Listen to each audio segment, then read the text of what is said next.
Srila Prabhupada. Sixth purpose, to bring the members closer together for the purpose of teaching a simpler, more natural way of life. సమాజంలో సభ్యులందరినీ కూడా కలిపి ఒకటిగా తీసుకొచ్చి వారికి సరళమైనటువంటి ఆధ్యాత్మిక సహజ సిద్ధమైనటువంటి జీవిత విధానాన్ని నేర్పించడం. So we have been discussing about Srimati Radharani. 31st is Radhashtami. హరిబో. శ్రీమతి రాధారాణి యొక్క దివ్యలీలల గురించి మనం చర్చిస్తూ ఉన్నాము. ఎందుకంటే ఈ నెల వచ్చే 31వ తేదీ శ్రీ రాధాష్టమి మహోత్సవం. We have been discussing the symbols on our lotus feet, right foot and the left foot. We'll talk about the left foot, Radharani's lotus feet, left side. Number one is Barley Khan, Yava. Barley Khan is there, what it represents. Every symbol has a representation. What it is like, is meant for what. Radharani యొక్క దివ్యపాద పద్మాల్లో ఉండేటువంటి చిహ్నాల గురించి మనం చర్చించుకుంటున్నాము. ఎడమ పాదంలో కుడి పాదంలో ఏ ఏ గుర్తులు ఉన్నాయి, అవి ఏ సందేశాన్ని మనకు అందజేస్తున్నాయి. సో ఎడమ పాదం గురించి మనం చర్చించేటప్పుడు మొట్టమొదట బార్లీ గింజ కనిపిస్తుంది ఆ పాదం యొక్క పైభాగంలో. బార్లీ గింజ దేని గురించి తెలియజేస్తుంది? Grain means actually it nourishes the body. Similarly, bhakti towards Srimati Radharani nourishes the soul. Barley గింజ ధాన్యం. ధాన్యం అంటే మామూలుగా ముఖ్యంగా దాని ఉద్దేశం ఏమి ఉంటుంది? శరీరానికి పోషణ ఇస్తుంది. ధాన్యం ఏ విధంగా అయితే శరీరానికి పోషణ ఇస్తుందో ఆ బార్లీ గింజ దేనిని తెలియజేస్తుంటే మనము రాధారాణి పట్ల భక్తిని కలిగి ఉంటే ఆ భక్తి మన ఆత్మకు పోషణ ఇస్తుంది. Chhatri, umbrella. It grants, as we discussed, it grants full protection and shelter to surrendered souls. తర్వాత ఛత్రం అంటే గొడుగు. గొడుగు దేనికి తెలియజేస్తుంది? నిన్న మనం చెప్పుకున్నాం, సంపూర్ణ శరణాగతికి సంపూర్ణ రక్షణకు ఎవరైతే శరణాగతి పొందిన జీవుడు ఉన్నాడో అతనికి సంపూర్ణమైనటువంటి రక్షణ ఇచ్చేటువంటి చిహ్నమే గొడుగు. Next symbol is bracelet, Valaya. తర్వాత చేతి కంకణం అన్నమాట. Radharani is bound by love and binds devotees with prema. ఆ చేతి కంకణం దేనికనంటే రాధారాణి భక్తుల యొక్క ప్రేమకు కంకణబద్ధురాలై ఉంటుంది. అలానే భక్తులు ఎవరైతే ఉన్నారో వాళ్ళు రాధారాణి పట్ల ఆ ప్రేమ భావానికి వాళ్ళు కంకణబద్ధులై ఉంటారు అనేటువంటి భావాన్ని తెలియజేయడానికి ఆ చేతి కంకణం ఉంది. Next is lotus symbol, sign of supreme purity and beauty. Her presence makes hearts blossom. Devotees' hearts will be blossomed. తర్వాత వికసించిన పద్మం. ఈ వికసించిన పద్మం దేనికి గుర్తు? శ్రీమతి రాధారాణి యొక్క పవిత్రతకు, శ్రీమతి రాధారాణి యొక్క సౌందర్యానికి గుర్తు. ఇంకా ఎవరైతే రాధారాణి పట్ల భక్తి కలిగి ఉంటారో ఆ భక్తుల యొక్క హృదయ కమలం కూడా ఆ విధంగా వికసిస్తుంది అని చెప్పడానికి గుర్తు. Next is flag symbol, Dvaja. It represents victory over material desires and Maya. తర్వాత జయ పతాకం, ధ్వజం అంటాం. ఆ ధ్వజం దేనికి గుర్తు అంటే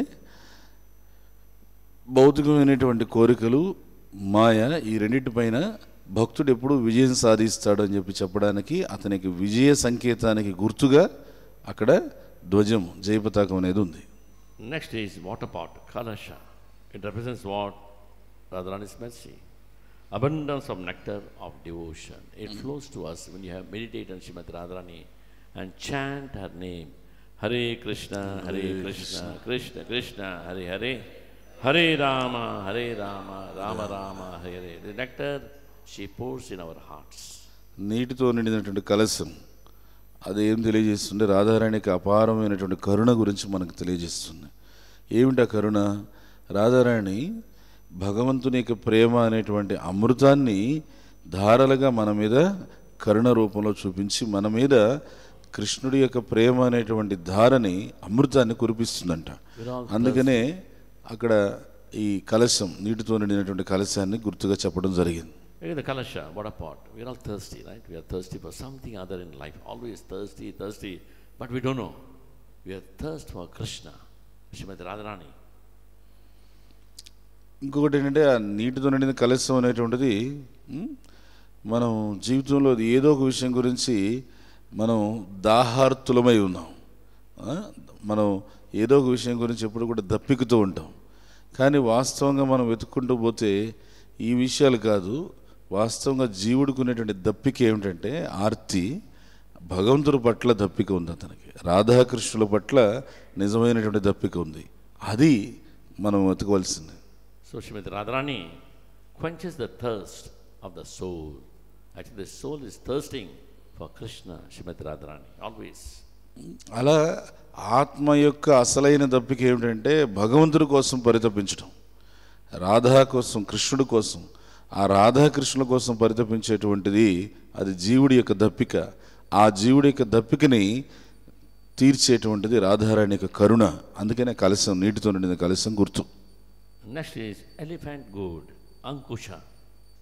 It controls the mad elephant of the mind and directs it to Krishna by the mercy of Srimati Radharani. తర్వాత ఇంకొక గుర్తు ఏమిటంటే అంకుశం. ఏనుగులు నియంత్రించడానికి ఉపయోగిస్తారే ఆ అంకుశం, అది దేనికి? మదించిన మదపటి ఏనుగు లాంటి మనస్సు ఉంది. ఆ మనస్సుని నియంత్రించి కృష్ణుడి వైపు మళ్లించడమే ఆ అంకుశం యొక్క ముఖ్యమైనటువంటి గుర్తు. She has this mark on her lotus feet, Ankusha, right? The mind is the cause. Manam Paramakaranam Amnanti, Samsara Chakra Parvadiyat. We're all caught up in the cycle of birth and death. Because of this mind, there's no other reason. We cannot blame anybody. It's the mind which is holding me in this material world like a mad elephant.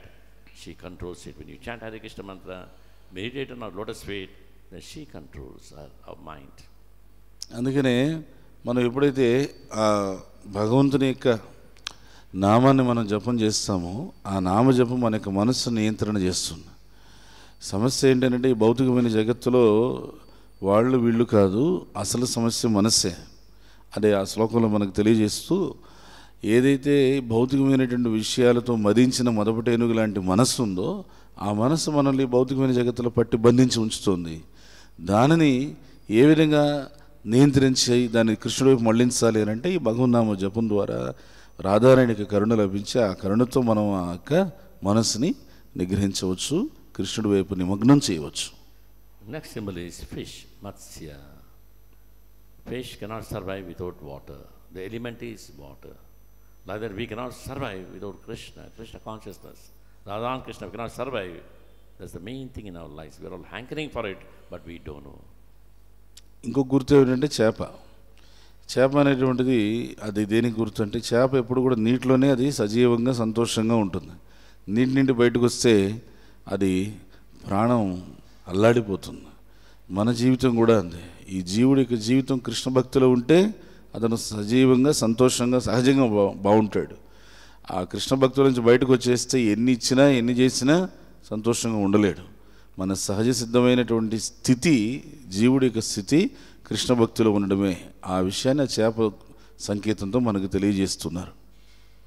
Next symbol is half moon, Ardha Chandra. She is ever fresh like the waxing moon of devotion. By her mercy, not the waning moon, waxing moon. That means the moon is growing, growing, growing, growing. Like that our bhakti grows, grows and grows by the mercy of Srimati Radharani. ఇక్కడ అర్ధచంద్రుడు ఉన్నాడు. ఈ అర్ధచంద్రుడు దేనికి గుర్తు అంటే మనలో ఇంకా ఇంకా ఇంకా వికసిస్తున్నటువంటి భక్తియుత సేవకి గుర్తు. అంటే అర్ధచంద్రుడు అంటే అక్కడ చెప్పినటువంటి అర్ధచంద్రుడు వచ్చి శుక్లపక్ష అర్ధచంద్రుడు. శుక్లపక్ష అర్ధచంద్రుడు అంటే మరింత మరింత మరింత పెరుగుతూ ఉంటుంది ఆ చంద్రుడు. ఇక్కడ కృష్ణపక్ష అర్ధచంద్రుడు కాదు అక్కడ చెప్పింది. శుక్లపక్షం అర్ధచంద్రుడు అంటే ఇంకా ఇంకా ఇంకా పండు వెన్నెల వైపు పెరుగుతూ వెళ్ళేటువంటి చంద్రుడు. ఆ చంద్రుడు గుర్తు.